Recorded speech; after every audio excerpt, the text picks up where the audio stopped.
Advertising Mm. back in the day was really about shifting behavior, right? What we want to be is a proactive planning tool. And so where others were reactive, we were proactive. We kind of created an anchor and pillar strategy. Anchors being enterprise, pillars being, the independent financial planners.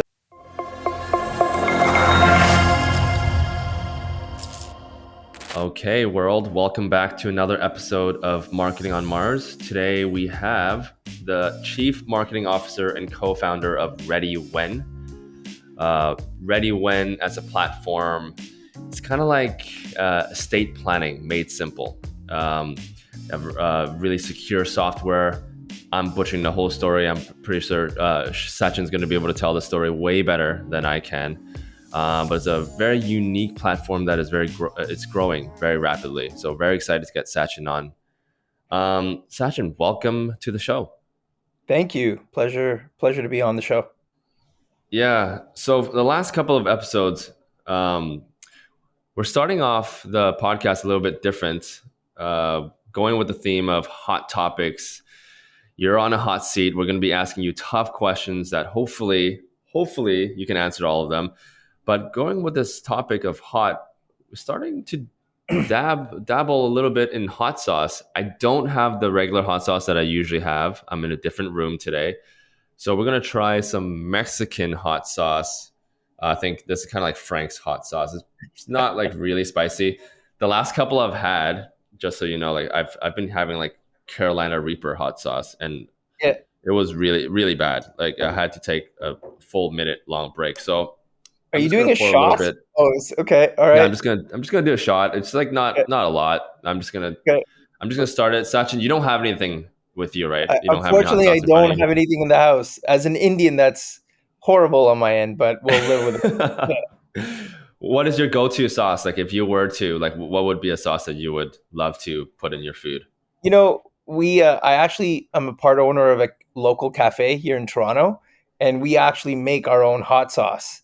Oh, Um, no way. so, so that's my go-to sauce that I usually go to. This shop is called Allwood, and my partner is Jamaican in that, and he makes this incredible vegan hot sauce that is just out of this world. So that's Really? my go-to hot sauce. Yeah. Is it really spicy?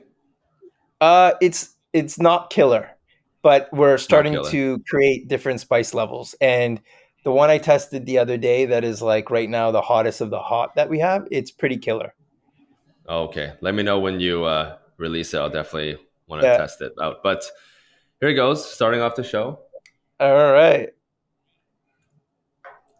It's not like really spicy, but it does it does kick you in the back of the throat. So that's, oh god. Okay. Um, oh man, it really does hit you in the back of the throat.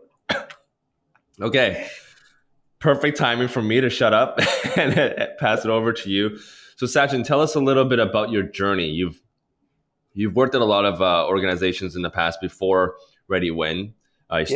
started ReadyWhen around July 2020, but you've done a lot in the past. A lot of digital strategy, director of marketing at different companies. Tell us a Yep. little bit about your background in marketing. Sure. Absolutely. So, um, I started in advertising, over I think now 18 years ago or something like that. And Mm, my goal was always to be in the creative field. I just, from a business perspective, I didn't quite know how to go about doing that back then. So I entered the advertising world thinking that I could learn a lot, learn about a lot of different businesses fast because you work on multiple brands, but more importantly, just yeah. be ingrained in the creative experience. And that was really important to me because I always wanted to mix creativity with commerce. And so I worked on some of the biggest brands in Canada. I worked on Apple, Coors Light, Rogers, Campbell Soups, Visa, Wow. um, Amex for a little while, and then as technology started to really emerge, I would say in like late 2008, 2009, when Facebook started to emerge, Twitter, I really got into the idea of these platforms and technology. And advertising Mm, back in the day was really about shifting behavior, right? You were really trying to change human behavior. And I felt that technology, the right technology, was doing the exact same thing. And I thought if we could layer in a lot of creativity to it, whether it's, advertising companies using their creative outlet through the technology lens, or just going straight through the technology partners, I thought we could do something really cool. So I started really growing appetite for that, and I joined a couple of like early uh, digital innovation companies that were really focused on app development and so forth. And then, Mm. um, going back to advertising, just my mom got sick, so I really just wanted to focus on her, and I needed just a steady job. And then finally in 2016, I made the leap to technology, and I joined. I would say a grow up company. It was around 50 people at the time. The company name was TradeRev. It was a dealer to dealer automotive auction company, first of its kind here in North America, I would Mm. say. And like I said, I was less than 50 at that point, and we quickly grew the company to over 800 by the end of 2018. We were acquired by Holy a Fortune smokes. 1000 company in late 2017. So I went through the whole process of actually being in the grow up, having it scale up, then getting acquired, and that process was really valuable. And then in 2019, the company that acquired us asked asked me to run international marketing. So I was focused on the EU and UK, focused on marketing, growing those departments and those verticals, but also M&A a little bit. And then Mm. in 2020, they asked me to come back to run a new company, a new division called Digital and Product, which is really about digitization.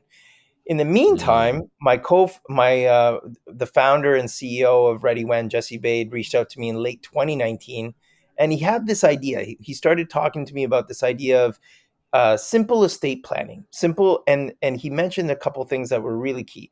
There's nothing out there right now in Canada that services this need. Two, the accessibility issue is going to grow and grow here in Canada, meaning more and more information is going digital. Bills are going digital. Banks are going digital. So the idea of waiting Right. for paper to come into the house to settle in the state is no longer plausible. And then lastly, it's the idea of informational inheritance. Having lost both my mom and dad, and having been the executor for my dad who passed last, I can tell you firsthand how painful it was to go through the estate planning process. And I thought because Jesse, his background is the legal end, and he's been doing estate planning for over 20 years and has done thousands of estates. And, his Mm. subject matter expertise matched with my brand marketing and creativity. I thought we could build something really Right. cool. And I would say anyone starting a startup or trying to think of something, you need to get a subject matter expert. It really does make a difference because Mm. we're not the first to do this. Really, we're not. But the way that we Right. did it, we're actually the first because we match subject matter expertise with strong UX and brand experience to make it so simple.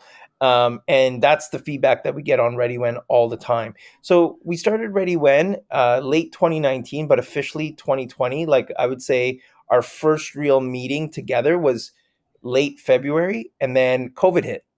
Yeah. And but me and Jesse and I, we had a product that we both were passionate about, and I was ready to make the leap into the startup world because I didn't really like the corporate style that I was working in, Yeah. and I went full time, and we started to work on. And Jesse's out in BC. I'm here in Toronto, and we made it work. And so, we're happy that the company is where it's at today. It's growing, but more importantly, we have 16 employees as of today, and some are in BC, some in Toronto. And I just met the BC team for the first time just about a week and a half ago.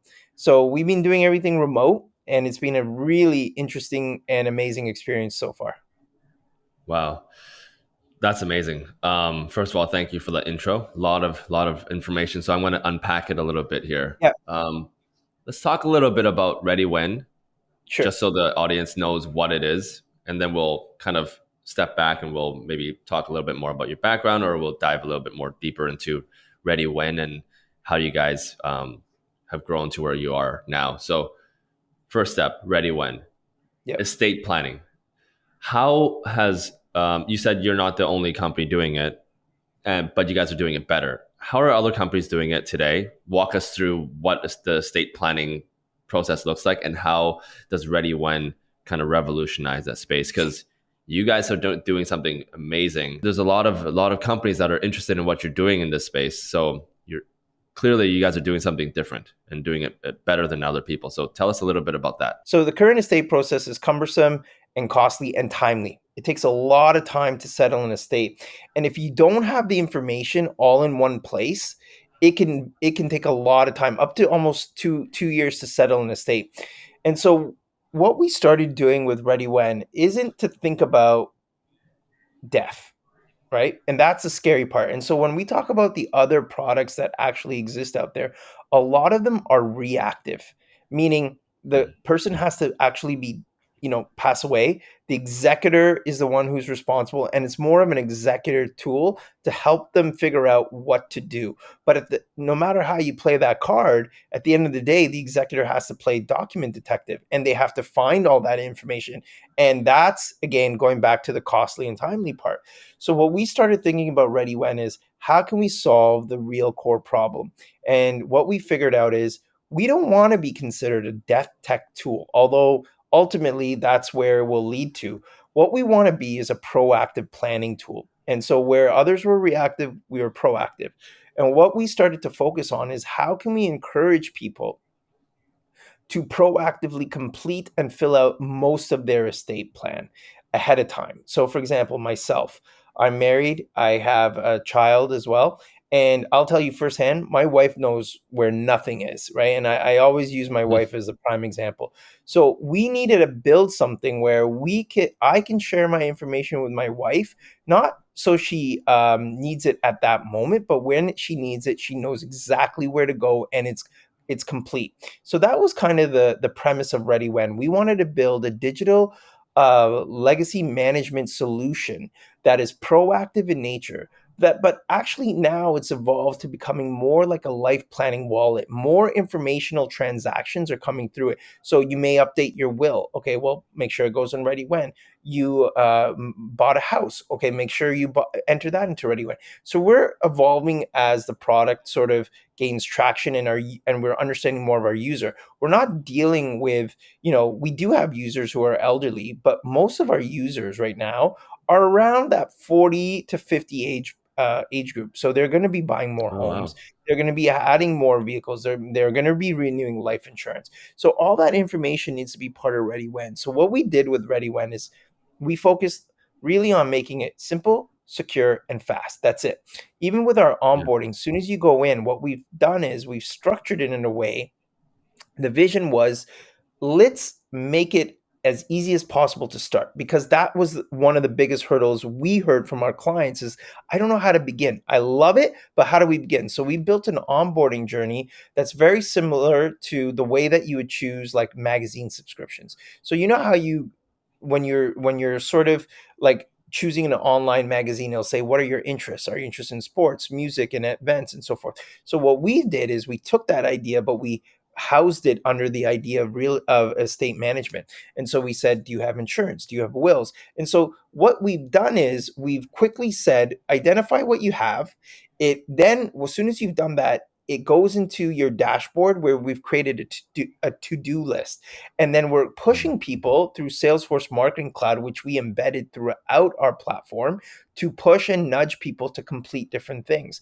And our whole Mm. system, again, going to the proactive part, is built to push people to complete an estate plan ahead of time. So we remind you, hey, you haven't done a will.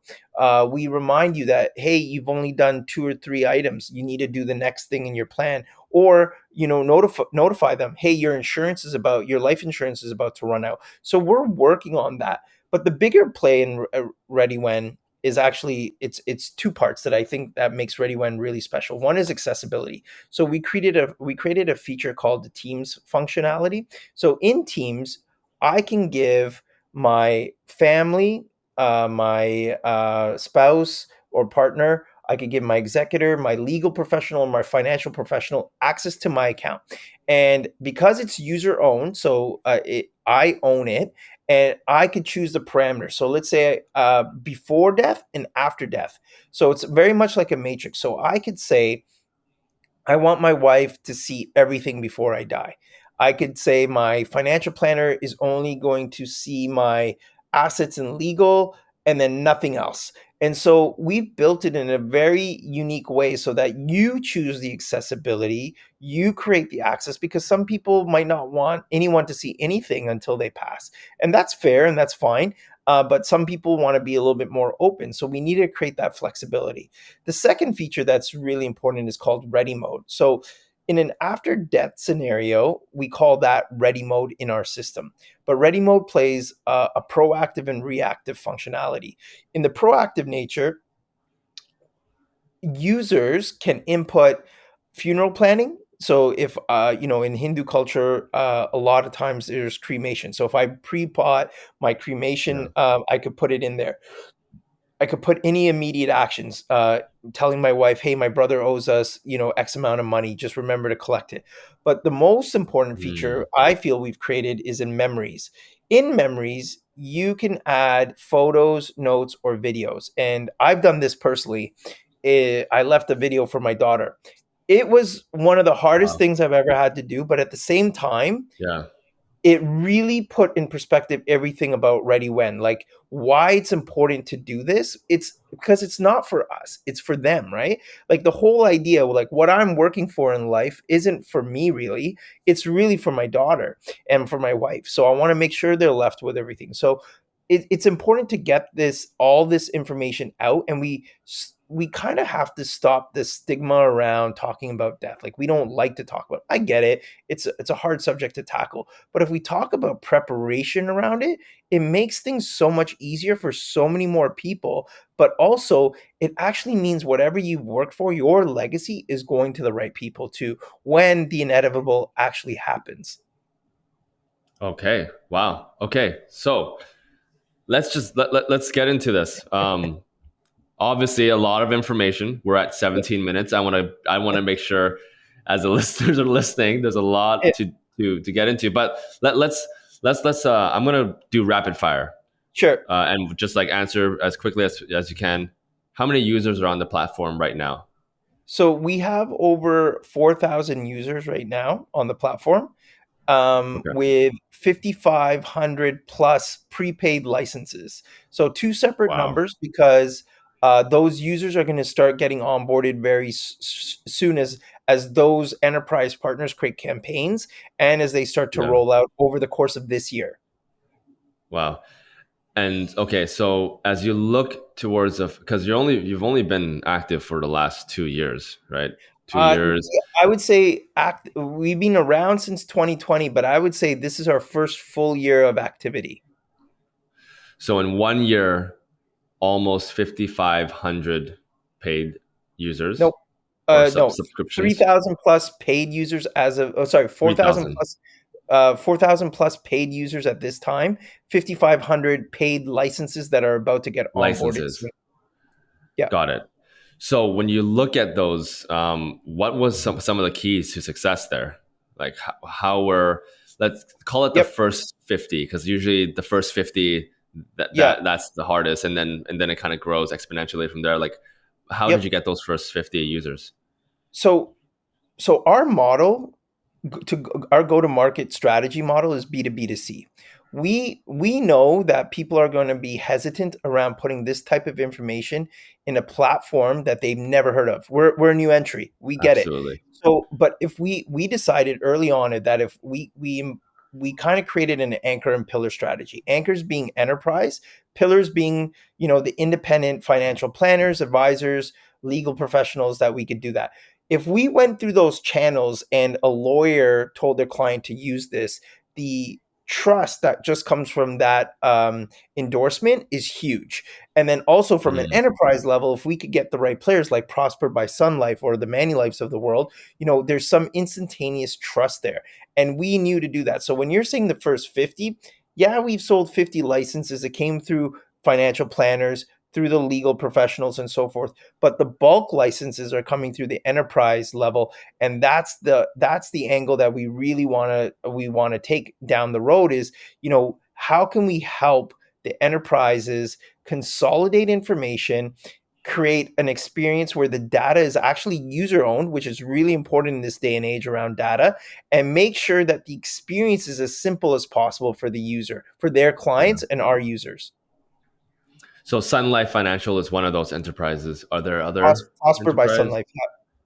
Yeah.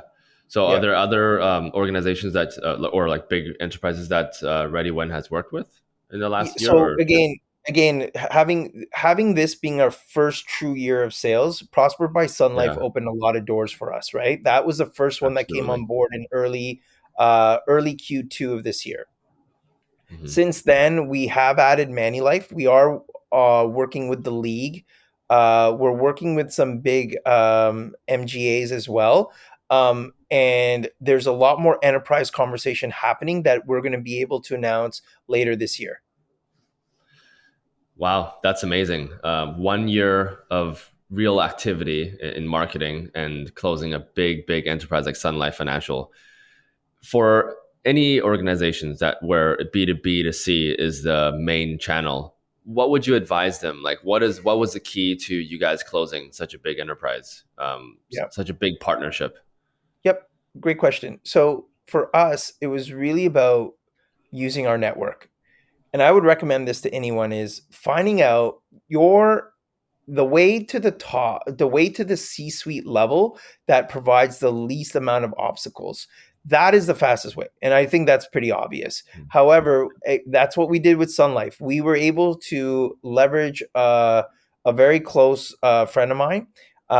He was able to manage an introduction to actually one of to the ex CEO, who then facilitated a meeting with the president and a few others. And from there, we started to roll down. The huge advantage because we didn't have to go through multiple phone calls, multiple meetings, which is the key. But enterprise does move slow. Even then, it moved a little slow, but we were able to get the deal done late. The deal was officially signed in late 2021, but it didn't start to roll out till Q2 of 2022. Wow. So from first conversation to deal signing, how long did that take for a big enterprise like Yeah, Sun Life? that one moved a little quickly, a little faster than I think than the norm, because Yeah. we got lucky. We're not working with Sun Life Financial. I mean, we're working with an arm called Prosper by Sun Life. So it's technically like Prosper a by new, Sun Life, right? yeah, it's a new venture within Sun Life. So we got lucky because they're operating much like a startup. And so with Yeah. their ambition and hustle, we were able to match it and we moved very quickly together. They're amazing partners, and Yeah. they have just been able to push us forward in that way, in that regards, to make sure that we're growing with them, that we're helping them, and it's been a true partnership in every essence. Because as they grow, we're going to grow. So their success is our success, and that's the way we're both taking this. Cool, cool. So let's get into marketing. Hot questions here. Yeah, What is the key? What is the key for a product like Ready, like Prosper or Ready When? Um, what is the key to marketing? yeah. How do you attract people to get on the platform and start uploading their will and videos to their daughter and all these things? Like how do you attract these consumers or businesses? Yeah, great question. So I feel the biggest win for us when we understood that our product has a very deep human connection value, right? The idea of death and life, it's fundamentally what we are, right? So what we needed to do was talk to people through a human lens. And the first thing that I decided as chief marketer was that we need to invest in a brand video. And so what I did is I bootstrapped it. I called in a lot of advertising favors from production companies that I know, and I had an idea in my head. The team, the advertising partners we worked with, their names The Garden. They actually helped me bring this to life in a very cost effective way. But mind you, we're still a startup. the money that we spent, it was money we really kind of didn't have. But Yeah. that singular video, which shows people just talking, it was really to root the idea of, are you prepared? And that's what ReadyWhen is. Are you prepared? The answer most likely is no. And then the solution is ReadyWhen can help you. So on that premise, we started to build the video and make it tight, use real people. They're all my friends actually in the video. Mm. We asked them real questions, and we got some really honest answers. And that's what makes that brand video so amazing, at least to me, is that because it's real people, it doesn't feel fake, and it's really Hmm. resonated. We've used it at every pitch meeting, every sales meeting. It's still on our website, and people really resonate with it. And so it's been amazing to have. So for ReadyWhen, the key was to attach it to a human connection. And Right. then on the product side, we needed to make it easy, but we needed to nudge people. And that's where Salesforce Marketing Cloud came in. And it's working for Hmm. us in a lot of different ways. It's creating the right nudges and the goals that we've set. People are actually moving through the journeys that we've built on a very happy path. And that's exactly what we Hmm. wanted from day one. And we'll continue to evolve it. But the idea that, once they're in, they're not alone, they're guided to do this and this based on where they're at their own journey. That's what we're doing with Salesforce Marketing Cloud, and it's made the product really, really powerful because we could do a lot of great things with it. And as we start to evolve, what we want to let people know is, are they doing enough? Are they where they should be in their estate planning life cycle comparative to other people their same age? And so while we know everyone's different, it's important to know that you could be doing a little bit more, and you could be improving your plan to make sure that it's up to date. Because you have such a large, such a notable partner in Prosper by Sun Life, does the amount that you or does the makeup of the team, I guess, focus more towards customer success and making the customers that they bring in more happy, or do you still invest a lot of money in traditional marketing like PPC, SEO, influencers? Talk to us a So little bit about that and your strategy. So from a budget strategy, the marketing budget really doesn't exist right now. We're still bootstrapping everything that we have because we need to. We've had to invest a lot of money into development, which Yeah. has been the right decision so far. But what we've invested in other areas is sales. And say the sales team is we've hired the right people. We're very particular about who we hire from a sales perspective, to drive those paths. The customer success team is small. It's only two people right now. And the great thing about our product is that it's very much a self-starting kit. Out of the amount of support tickets that we have, I can confidently say that less than 5% are product based.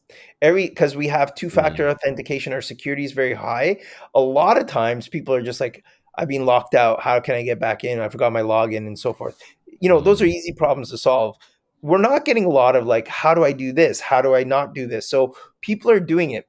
And Sun Life the Prosper team was a great one because we got a lot of users from them in the system, and they more than 58% uh, entered more than one entry into ReadyWhen.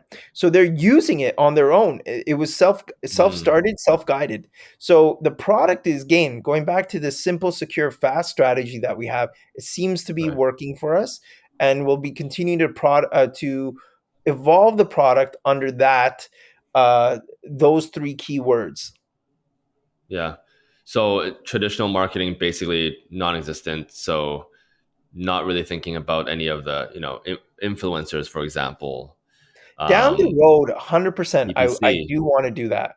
I really wanna do Yeah. that. We're using our social media channels like LinkedIn, uh, Facebook, and Instagram. Right now, we're not on Twitter just because we just don't have the bandwidth to be everywhere and customize the content, and I really do feel you Yeah. need to choose the right channels and speak in those channels correctly. But Yeah. we are using those channels for organic growth, and they are growing, and it's helping us a lot. In terms of traditional digital media spend, we have dabbled in it, and the brand video that we built performed extraordinarily well. Yeah. But what we are doing is working on marketing with our partners. So, for instance, Prosper by Sun Life, we're actually working with them to leverage our voice to push their product forward, and it actually has been very mutually beneficial. We're doing that with Mhm. other partners as well. So we're figuring out different ways to use our marketing expertise to grow without spending our own dollars per se. And Yeah. that's right now the way that we have to tough it out till we actually have enough money coming in from either a fund round or through revenue, which I believe is going to be next year, where we can actually start to build out a proper marketing budget, which will be dedicated on, events, um, influencer, like a strong social strategy, which I lump influencers in, but then also a paid digital media strategy. But again, we're not going after, as much as I want every Canadian to know about our product, going to B2C direct is going to be very costly. So we have to be smart about how we Exactly. balance our budget. Exactly. Yeah. I mean, you come from the traditional ad kind of area. You know that CPC costs are going through the roof. Cost Yep. to acquire a customer is at all time highs, and so if you want to go down the B2C route, it's going to be very very costly. And just so the listeners can understand, it's not like you're completely bootstrapped because you've raised some money, right? We've raised a lot of money. Like, sorry, I shouldn't say a lot. We've raised money through very strategic partners. So we haven't gone down the VC path yet. We've raised money through people who will be using the platform through the B2B to C channel, right? So financial Yeah. planners, legal professionals, and so forth. And that's proven to be um, proven to work very well for us. It's effective because they're the ones who are pushing the product. Now they have skin in the game and they're actually pushing the product the right way. So it's been very interesting to see that. But again, that money has, we're not talking like 20 million here, right? We're not at that Yeah. number yet in terms of raise. So we're still, just raising enough where, we can pay our staff a very livable salary. Uh, our founder Jesse, he hasn't even taken a salary to this day. I just started making a livable wage. I think earlier this year. Prior to that, I was using my savings to run things till we got up and running. So things are Mm. starting to roll in that favor where we can start to, dip into revenue to pay our own staff. And ideally, what a business wants to be is cash positive. So, that's the path we're heading down towards. And, as we'll need funding money shortly, and the question is, how do we go about it strategically without impacting the business and actually take away from our focus to focus on, what it should be, which is growing ReadyWhen Tech Inc. Yeah. So what's so 4,000 or a little over 3,000 paid users now, close to 4,000. What is the goal by the end of the year? What are some of the next milestones that we should be looking out for Ready When? Yep.